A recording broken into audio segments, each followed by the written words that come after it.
Margaret Lawson never imagined that moving to the countryside would come with more trouble than the city. She had spent the last 20 years building a life in Houston, working long hours as a veterinarian, dealing with the chaos of urban living, the endless noise of traffic, the feeling that space was never truly her own. When she finally saved enough money to buy a piece of land far away from all that, it felt like the perfect escape. 50 acres of open land, rolling fields, a half-collapsed barn that she dreamed of restoring, and nothing but the sound of the wind moving through the trees. She had seen the listing online late one night, scrolling through properties while nursing a glass of wine. The real estate agent called it a quiet, historic property, perfect for ranching. That was exactly what Margaret wanted: a place to build something of her own, to create a safe haven for horses, away from the suffocating grip of city life. The moment she first stepped onto the property, she knew she had made the right decision. The air smelled different, cleaner, fresher, with a hint of wildflowers carried by the wind. The fields stretched far beyond what her eyes could take in, the distant tree line standing like a natural border between her and the rest of the world. It felt untouched, pure.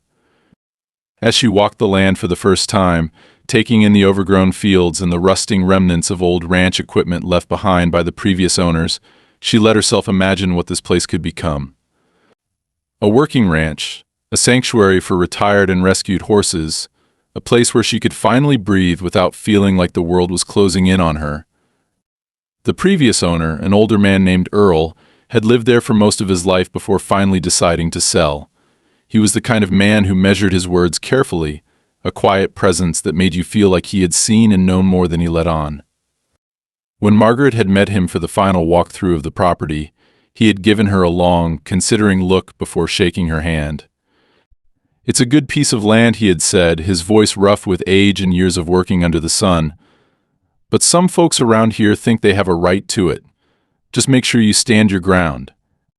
At the time, she had taken his words as nothing more than a warning about nosy neighbors, the kind of people who like to insert themselves into other people's business. Maybe some old ranchers still felt attached to the land, resenting the fact that it had changed hands.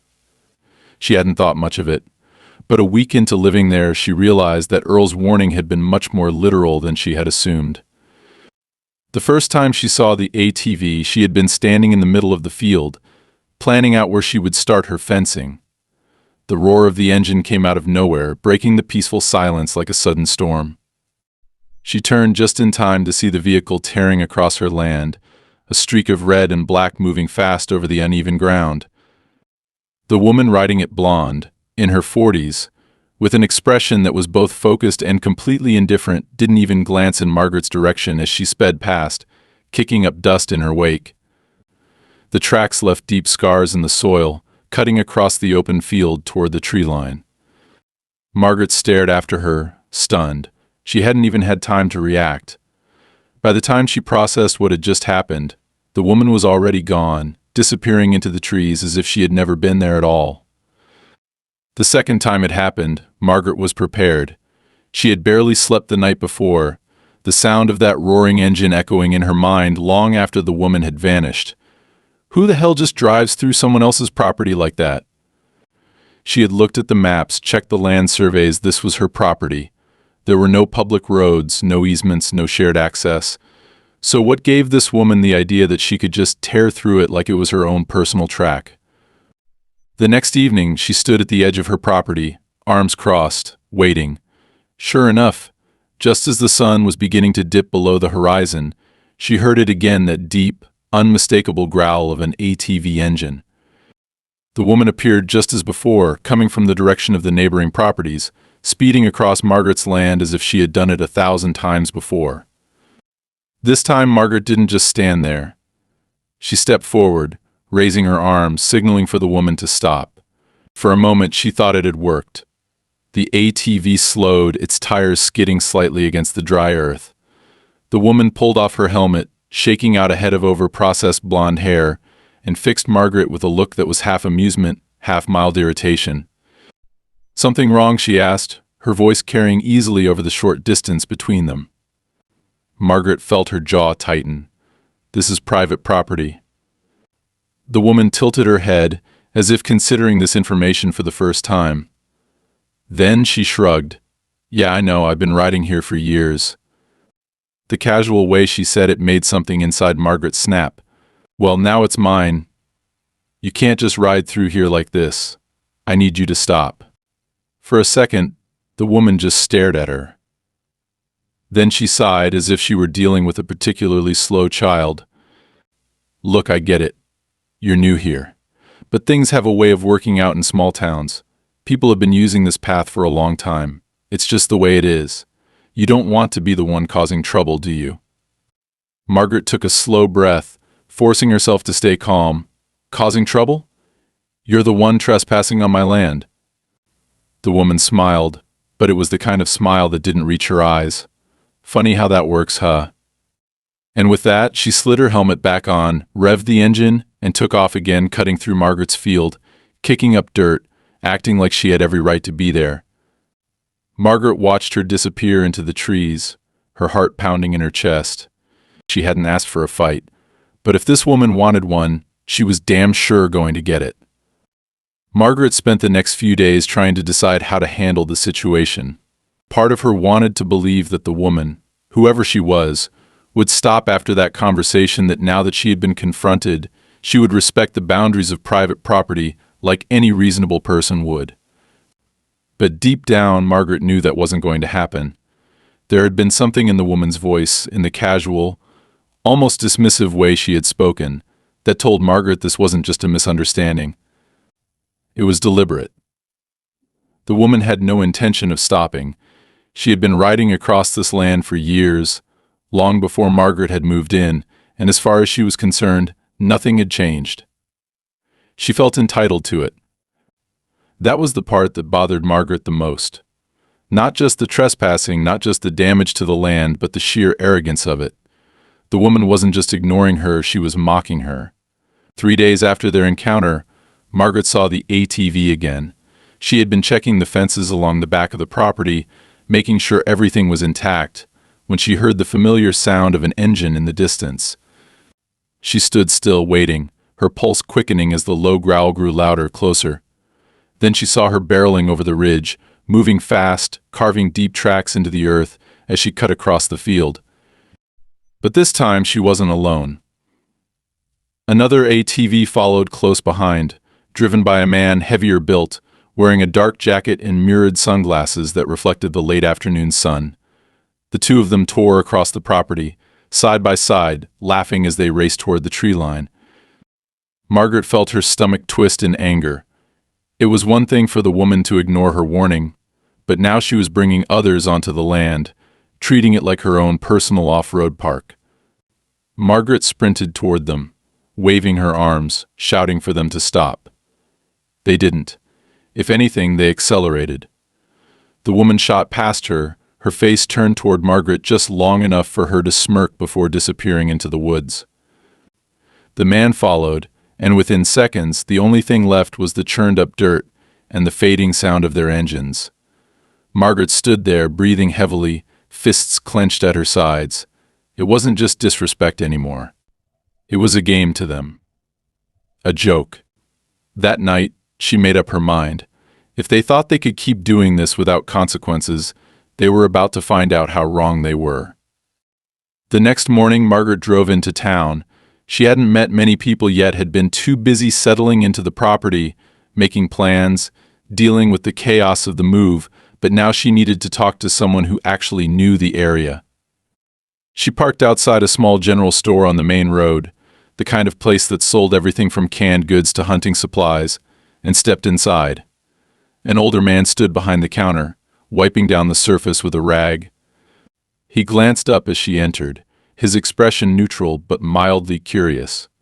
"Morning," she said. "Morning," he replied, setting the rag aside.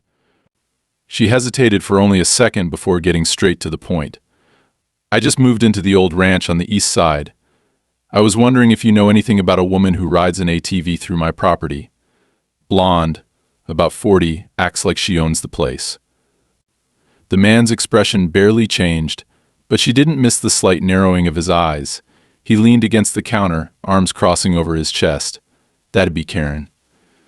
Margaret almost laughed at how fitting the name was. Karen, she repeated. Karen Grayson, the man said. She's been here a long time. Family used to own a big piece of land out that way, but they sold most of it off years ago. Guess she never quite let go of it. That would explain a lot, Margaret muttered. The man gave a slow nod. Yeah, she's got a reputation. Likes to act like she runs things. Not many people tell her no. Well, I did, Margaret said. Didn't seem to make a difference. His lips twitched in something that might have been amusement.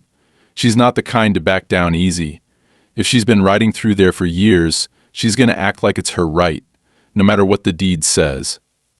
Margaret exhaled sharply, already knowing that, but hearing it from someone else made it worse. What's the best way to handle her? The man shrugged. Depends on how far you're willing to go.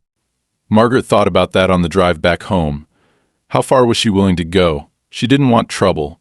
She had moved out here to get away from conflict, not to invite it. But she also wasn't going to be bullied off her own land. She had worked too hard for this place. No one was going to take it from her, not even some self-important woman who thought the rules didn't apply to her. That evening, she put up no trespassing signs along the edges of her property. She made sure they were big, clear, and impossible to miss. If Karen wanted to pretend she didn't know she was trespassing before, that excuse was gone now. The next day, the signs were gone. Margaret found the broken pieces scattered in the dirt, the wooden posts snapped in half, as if someone had run them over. ATV tracks cut deep into the ground beside them. She felt something cold settle in her chest. This wasn't just arrogance anymore. This was a message. That night, she barely slept. She sat up in bed, listening for the sound of an engine in the distance, waiting, heart pounding with every rustle of the wind outside. She had never been afraid to live alone before, but there was something about this that unsettled her in a way she couldn't quite name. The next morning she walked the property again, checking the fences, making sure everything was still intact. It was on the far side of the land, near the edge of the tree line, that she found something she hadn't noticed before. A section of dirt that had been disturbed dug up, then hastily covered again. At first she thought it was just from the ATVs, but as she knelt down, running her fingers through the soil, she realized the ground had been deliberately turned over. She grabbed a shovel from the barn and started digging. It didn't take long before she hit something solid. She brushed away the dirt, her breath catching as she uncovered the edge of what looked like an old metal box, rusted, dented, buried deep beneath the surface. Her hands shook as she pulled it free. She didn't know what she had just found. But she was starting to understand that this was bigger than some spoiled woman who didn't want to lose her favorite riding trail. Margaret stood over the rusted metal box, her breath shallow as she brushed away the remaining dirt clinging to its edges. The morning sun cast long shadows over the uneven ground, highlighting the disturbed soil that had been deliberately covered up. She could feel the weight of the moment pressing down on her, a deep unease settling in her stomach. This was no ordinary trash someone had dumped and forgotten. Someone had gone through the effort of burying it, hiding it out here in the middle of her land, and Karen's sudden obsession with tearing through this exact area was no coincidence. She crouched down, gripping the rough metal with both hands, her fingers catching on the corroded edges as she gave it a testing pull. The box was heavier than she expected, the weight of whatever was inside shifting slightly as she struggled to lift it from the shallow grave. She planted her feet, dug her fingers beneath the rim, and yanked. The container broke free with a sudden jolt, sending a cloud of dust into the air. She coughed, waving a hand in front of her face as she set the box down onto firmer ground. For a moment, she just stared at it. There was no lock, only a rusted latch that had long since lost its strength to time and exposure. Margaret hesitated, her pulse thrumming in her ears, then forced herself to move. She gripped the latch and pulled it open. The hinges groaned in protest, the metal resisting for a second before giving way. The lid creaked as she pushed it back, revealing the contents within. Inside, wrapped in layers of brittle cloth, were stacks of paper, bound together with string so tight it had cut into the material over time. The paper was yellowed, aged, the ink faded but still legible in places. Alongside the documents sat a few smaller items, what looked like old photographs, some folded, others crumpled as if they had been shoved inside carelessly.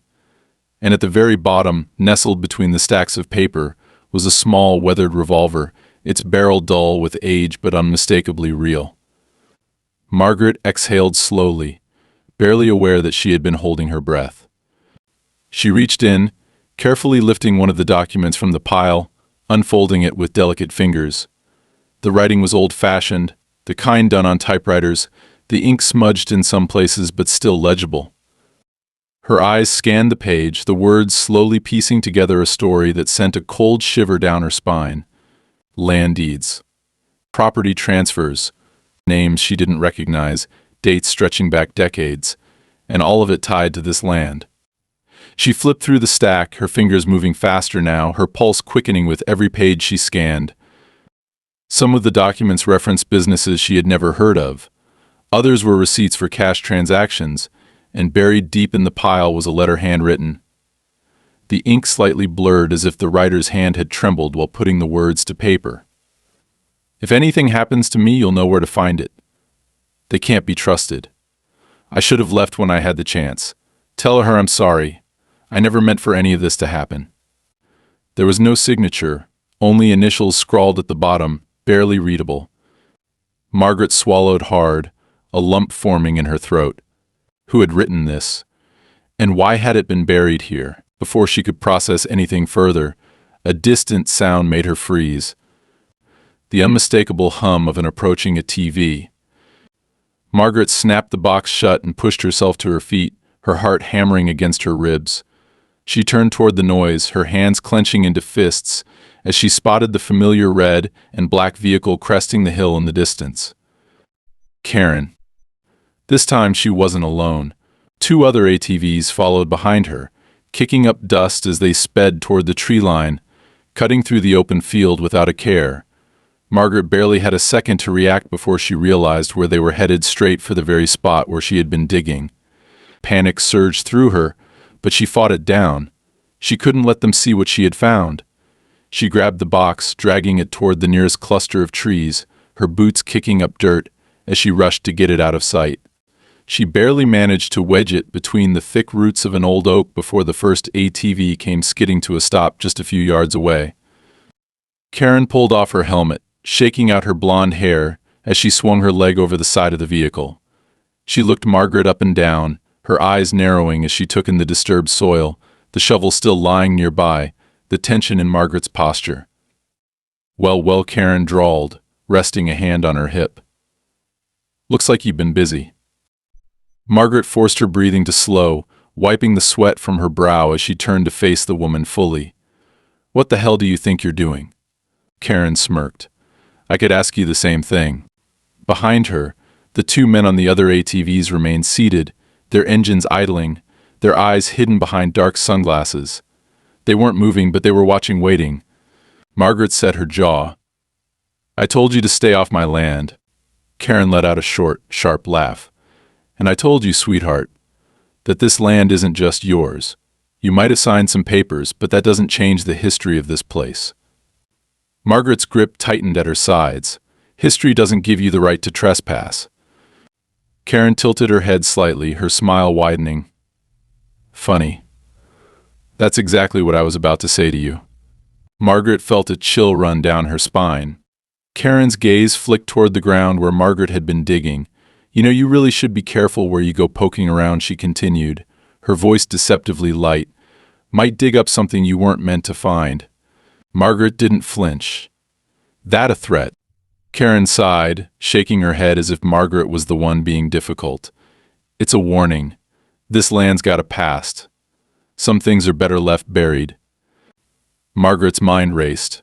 She didn't know exactly what she had stumbled onto, but Karen did.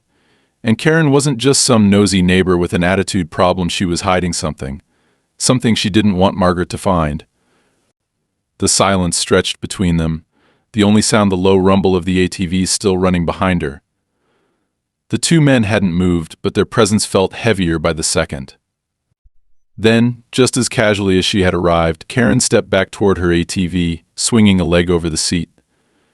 "I'd hate to see you make a mistake, Margaret," she said, slipping her helmet back on. "You seem like a smart woman. Maybe a little too smart for your own good." The underlying menace in her words was impossible to miss. Margaret didn't respond. She just stood there, watching as Karen revved the engine and tore away, her tires throwing up a spray of dirt as she and her companions disappeared back over the hill.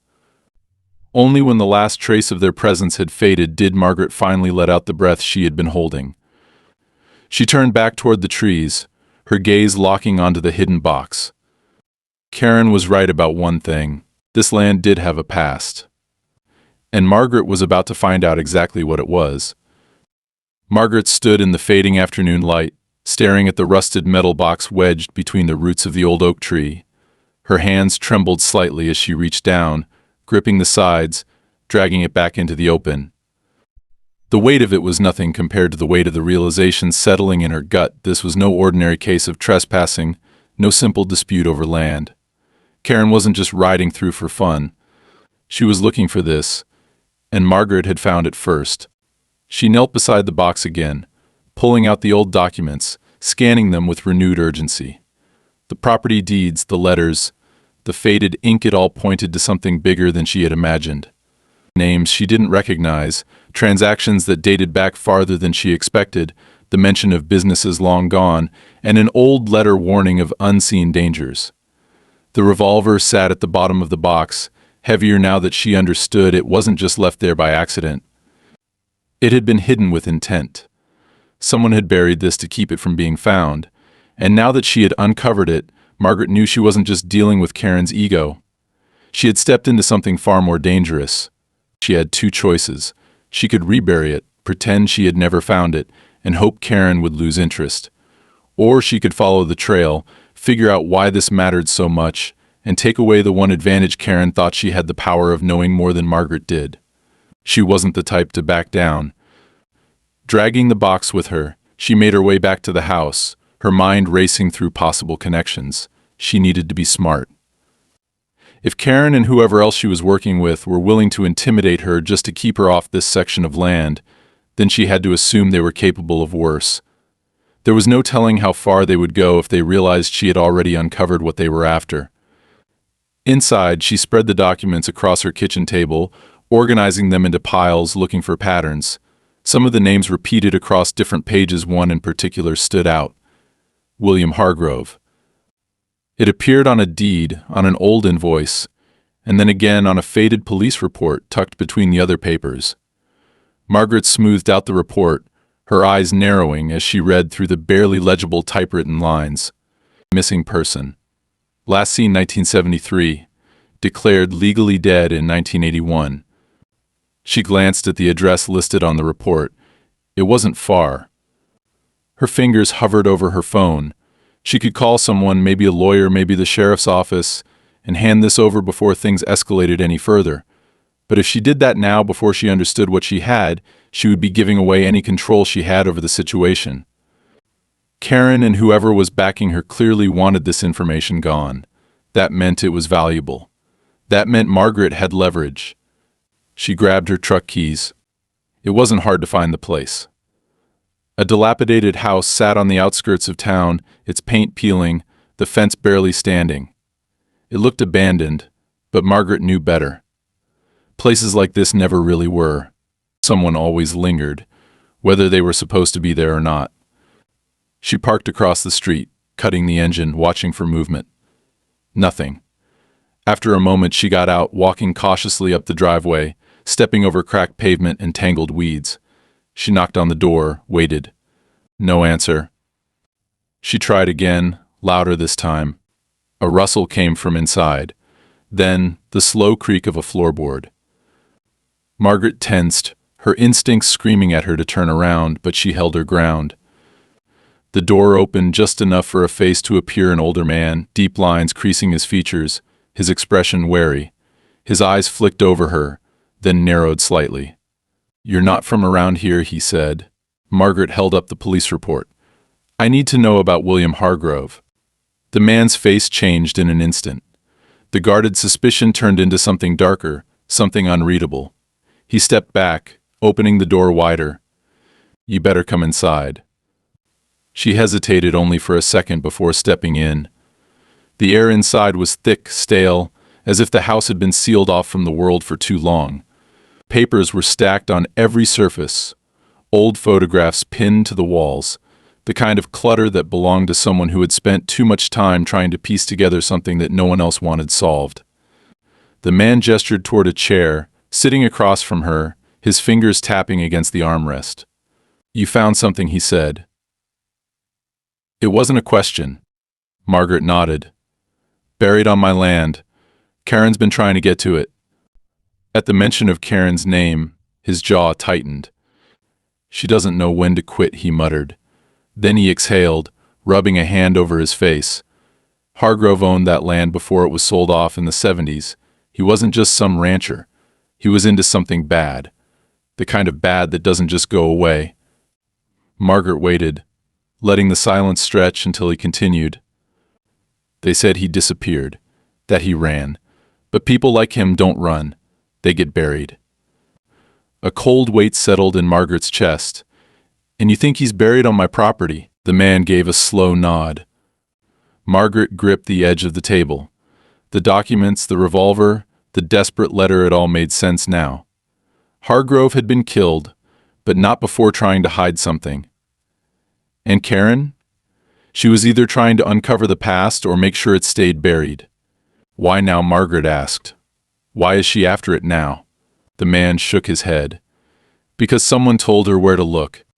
Margaret thought back to the first time she had confronted Karen, the smug confidence, the way she had acted like she wasn't afraid of consequences.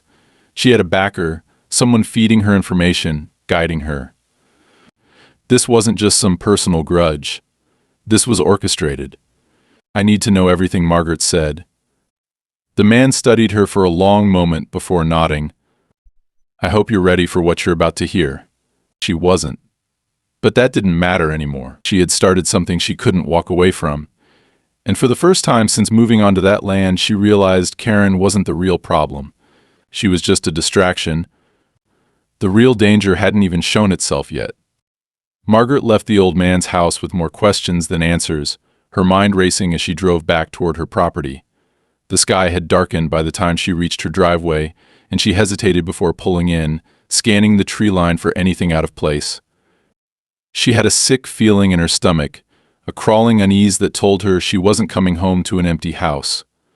She turned off her headlights as she rolled up to the house, the crunch of gravel beneath her tires the only sound in the silence. The barn door was slightly ajar. She knew she had shut it before she left. She didn't bother turning off the engine. Instead, she reached into the glove compartment, pulling out the heavy-duty flashlight she had bought the week before when she first realized she was dealing with something more than just a nuisance neighbor. Stepping out of the truck, she kept her movements slow, controlled, listening carefully as she approached the barn. The air smelled like disturbed dust and old hay, familiar but tinged with something sharper. When she reached the entrance, she paused just outside the doorframe, pressing herself against the wooden siding, her fingers tightening around the flashlight like it was a weapon. Then she swung around the corner, flooding the dark interior with harsh white light. Nothing.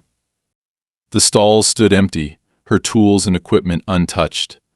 The dust swirled in the beam of her flashlight, kicked up by someone who had been there recently. She moved deeper inside, her footsteps careful, controlled. The hay bales in the corner had been shifted, pushed aside in a way that didn't match how she had stacked them. Someone had been looking for something, or someone had been hiding. She didn't call out. If someone was still inside, she wasn't going to give them the advantage of knowing exactly where she was. Instead, she moved toward the disturbed area, her pulse steady but her grip tightening as she nudged the bales aside with the toe of her boot. Behind them, half buried in loose straw, was something she hadn't seen before. A boot print. Not hers. Not Karen's. Someone else had been here. A creak came from the loft above. Margaret's breath caught, and she shut off the flashlight immediately, plunging herself into darkness. Her ears strained for the next sound, the next movement, but nothing came. She took a slow step backward, careful not to disturb the hay beneath her feet. Whoever was up there, they were waiting just like she was. She wasn't going to give them the satisfaction. She turned and walked out, leaving the barn door open behind her, making her way back to the truck without rushing, without showing a single sign of the tension coiling in her chest.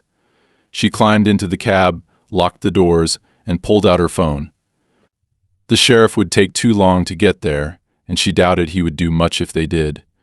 This was beyond his usual calls about stolen cattle or drunk fights in the local bar. She needed to handle this herself. She drove around to the far side of the property, cutting across the field instead of taking the driveway, circling around to where the back of the barn was hidden by a line of thick trees. From there, she turned off the engine and waited. It didn't take long. Minutes later, a figure dropped down from the loft window, landing in the dirt with practiced ease. They paused, scanning the area before moving quickly toward the tree line. Margaret barely breathed as she watched them disappear into the shadows. She wasn't alone in this. Karen was bad enough, but now there were others. And they weren't just watching anymore. The next morning, Margaret went straight to work reinforcing the perimeter of her land. She replaced the no trespassing signs that had been torn down, this time securing them with metal posts deep into the ground. She made sure the gates were locked, installed new motion-sensitive floodlights around the house and barn, and kept her truck parked where it blocked the main entrance to the driveway. If Karen or anyone else wanted to come back, they would have to work for it. But it didn't stop them. By the end of the week, she found more boot prints near the barn, cigarette butts left behind near her fence line, and once late at night she caught the distant flicker of headlights where there shouldn't have been any. She didn't go inside the house that night. Instead, she stayed in the truck with the engine running, watching the shadows shift, waiting for something to move that shouldn't. They were testing her, seeing how far they could push before she broke. Karen, of course, was still playing her part. She wasn't the type to get her hands dirty, but she was always there in the background, watching, smirking whenever she caught Margaret in town, making snide comments under her breath about city people who don't know how things work around here. She wasn't subtle. She wanted Margaret to know that she wasn't backing down. Margaret didn't engage. She didn't give her the satisfaction of a reaction, but inside she was seething. One evening, after another long day of reinforcing the property, she drove into town for supplies. The air was thick with the smell of dust and hot pavement as she stepped into the general store, grabbing a basket and moving toward the hardware aisle. Karen was already there. Margaret didn't slow her steps, didn't hesitate as she reached for a pack of heavy-duty zip ties and a roll of reinforced wire. She wasn't going to give Karen the satisfaction of a confrontation, but Karen had other plans. "You know," Karen said, her voice smooth, casual, as she picked up a pack of nails and turned them over in her hand. "Most people around here learn to get along." Margaret didn't answer. She grabbed another pack of zip ties and turned to walk away. But then again, Karen continued, her tone dropping just slightly. "Most people around here know when to quit." Margaret stopped. Slowly, she turned back, meeting Karen's eyes. Karen smiled, but it wasn't friendly. It was a challenge. A warning. Margaret took a slow step closer, lowering her voice so only Karen could hear. "If you have something to say, Karen, say it." Karen's smile widened. "I just think it's a shame," she said. "You moving all the way out here, thinking you could make this place your own. Like you could just take what doesn't belong to you." Margaret's pulse pounded in her ears. "This land is mine," she said, her voice cold, steady. Karen tilted her head. "Maybe. On paper." Margaret held her gaze, refusing to be the first to look away. For the first time, Karen's expression flickered just slightly. Then she shrugged and set the pack of nails back on the shelf. "See you around," she said lightly before walking away. Margaret watched her go, every instinct screaming at her that this wasn't over. It was only getting worse. Margaret had spent the last week in a state of constant vigilance, her every movement calculated, her senses sharpened by the knowledge that she was being watched. The signs had been everywhere: the cigarette butts near her fence line, the fresh boot prints by the barn, the headlights that lingered just out of sight before disappearing into the night. Karen had stopped being just a nuisance. She had become a threat, and Margaret knew that the woman wasn't acting alone. Someone else was pulling the strings, orchestrating this slow, relentless intimidation, And the worst part was that she still didn't know why. The documents she had found in the rusted metal box had revealed the name William Hargrove, a man who had once owned this land before vanishing without a trace decades ago. The missing person report had all but confirmed what Margaret had begun to suspect. This wasn't just about property disputes or some entitled woman refusing to let go of the past. This was about something buried beneath this land, something people had killed to keep hidden, and now that Margaret had stumbled onto it, she was in the way. She didn't sleep that night. She stayed awake in her truck, parked just beyond the barn, her shotgun resting across her lap. The house felt too exposed, the walls too thin to protect her if someone decided tonight was the night to escalate things even further. She had already reinforced the locks, installed new cameras, and wired floodlights around the property, but none of it mattered if the people targeting her weren't just looking to scare her anymore.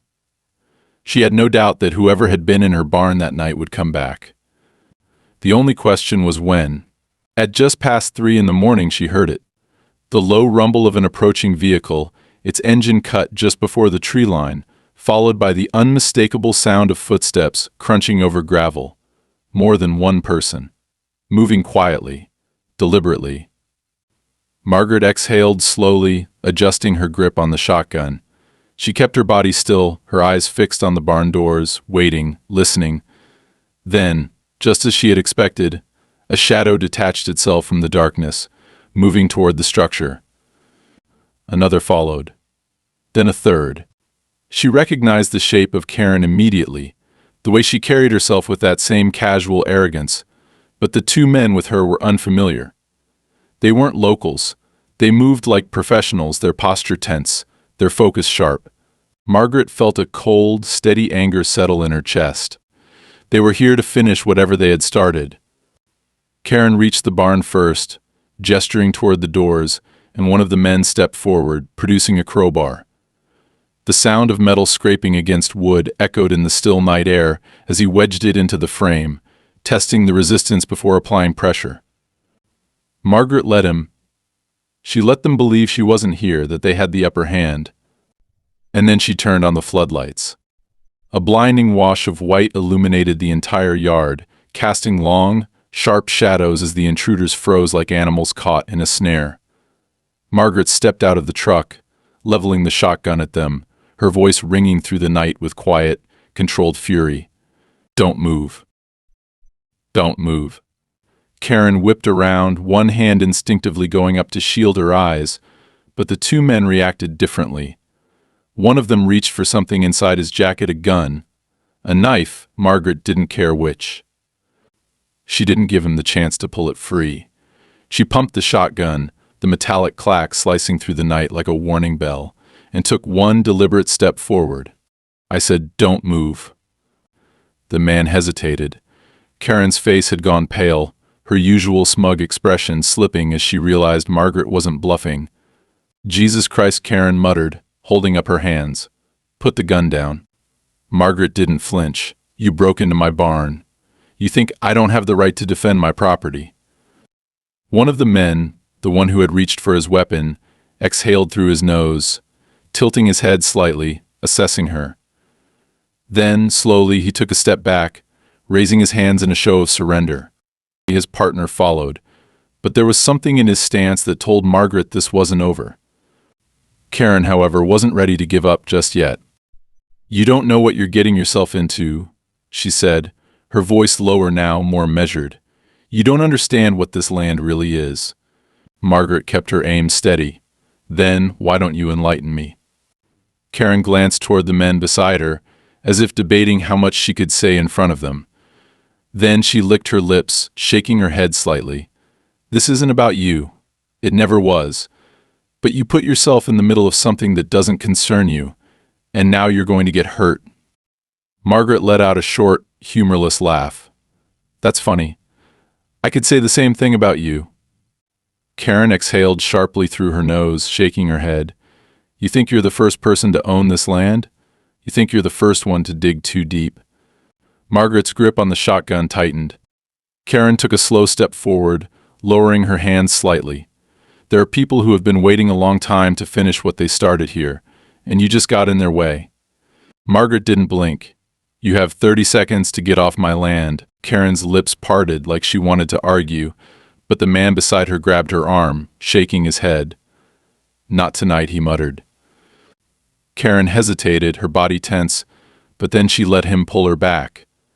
They retreated slowly, backing toward the trees, but Margaret didn't lower her weapon until they had disappeared into the darkness. She stayed standing there long after they were gone, her pulse loud in her ears, her muscles locked with adrenaline. She had won this round. But she knew, without a doubt, that the fight wasn't over. Margaret didn't sleep that night. She sat on her porch with the shotgun resting across her lap, the floodlights still cutting through the darkness, her eyes locked on the tree line where Karen and the men had disappeared.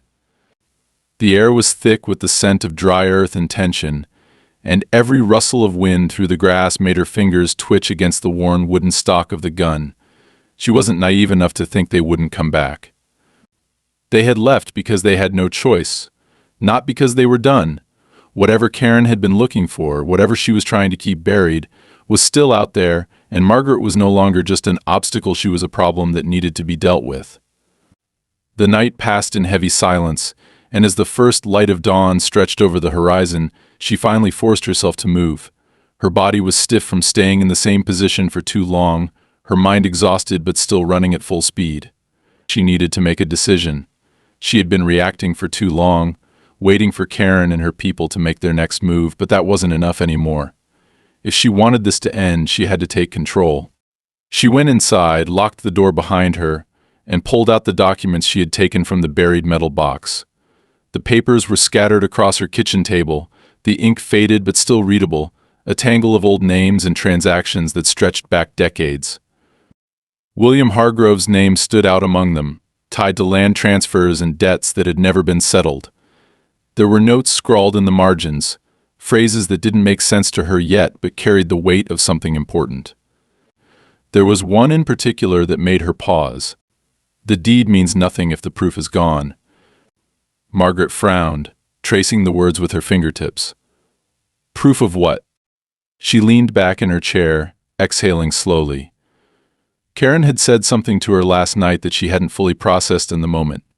"You think you're the first one to dig too deep." There was something in the way she had said it, not just as a warning but as a statement of fact. If other people had come before her, if others had looked for the same thing she had accidentally uncovered, then that meant someone else had erased the evidence before. And that meant Karen wasn't just searching. She was covering something up. Margaret pushed herself away from the table, grabbing her keys.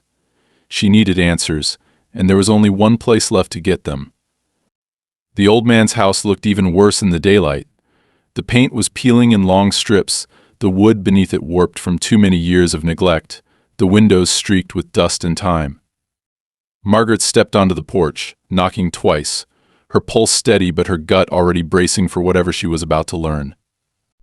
It took a long moment before the door creaked open. The old man stared at her through the gap, his expression unreadable. "You again," he muttered. Margaret held up one of the documents. "I need to know what this means." He hesitated, glancing at the paper, then at her face. Something in his posture shifted, and then, without a word, he stepped aside, letting her in. The inside of the house was exactly as she remembered, papers stacked high, the air thick with dust and secrets. He moved slowly, lowering himself into an old chair with a quiet groan, then gestured for her to sit across from him. She did, setting the document between them. "This land," she said. "Something happened here, didn't it?" The old man exhaled through his nose, rubbing a hand over his face. "More than once." Margaret waited, letting the silence stretch until he finally spoke again. William Hargrove wasn't just some landowner. He was mixed up in things he shouldn't have been. Back in the 60s, people started disappearing. Not all at once, not in a way that made the papers, but enough that folks started whispering.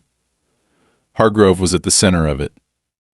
Margaret's fingers tightened around the edge of the table. The old man continued. He had people working for him. Men who didn't ask questions. And then, one day, he vanished too. The official story was that he ran, but no one really believed that. Margaret thought about the buried metal box, the revolver, the desperate letter. And Karen. The old man's lips curled into something that wasn't quite a smile. Her family was involved. Not directly, not in the way that leaves a paper trail, but enough that she's been trying to clean up their mess ever since. Margaret felt a slow, cold realization settle in her bones. She's been trying to erase what happened, she said. The old man nodded. And you went and dug it all back up. Margaret swallowed hard. She had been so focused on protecting her land, on stopping Karen from taking what wasn't hers, that she hadn't realized she had walked straight into something far bigger. This wasn't just about property anymore. It never had been. It was about history, about secrets that had been buried for decades, about a family trying to make sure no one ever found out the truth. She stood abruptly, her mind racing. I need to end this. The old man didn't argue. He just watched her with those knowing, tired eyes and said, Be careful. People like Karen, they don't just let things go. Margaret already knew that. But she wasn't letting this go either. The confrontation, when it finally came, wasn't drawn out. There was no dramatic fight, no heated exchange of threats. Margaret had expected Karen to show up again, but she hadn't expected her to come alone. No men in the shadows, no ATVs kicking up dust. Just Karen, standing at the edge of Margaret's property, arms crossed, her expression unreadable. Margaret stepped out onto the porch, shotgun resting against her shoulder, but she didn't raise it. Karen tilted her head slightly, studying her. You really think you can win this? Margaret met her gaze without hesitation. I already have. For the first time, Karen looked uncertain. She opened her mouth like she was going to say something, then stopped herself. Instead, she exhaled sharply, shaking her head with something that might have been amusement, might have been frustration. Then, without another word, she turned and walked away. Margaret stayed on the porch, watching her go. She didn't relax until Karen was gone, until the last trace of her had disappeared over the horizon.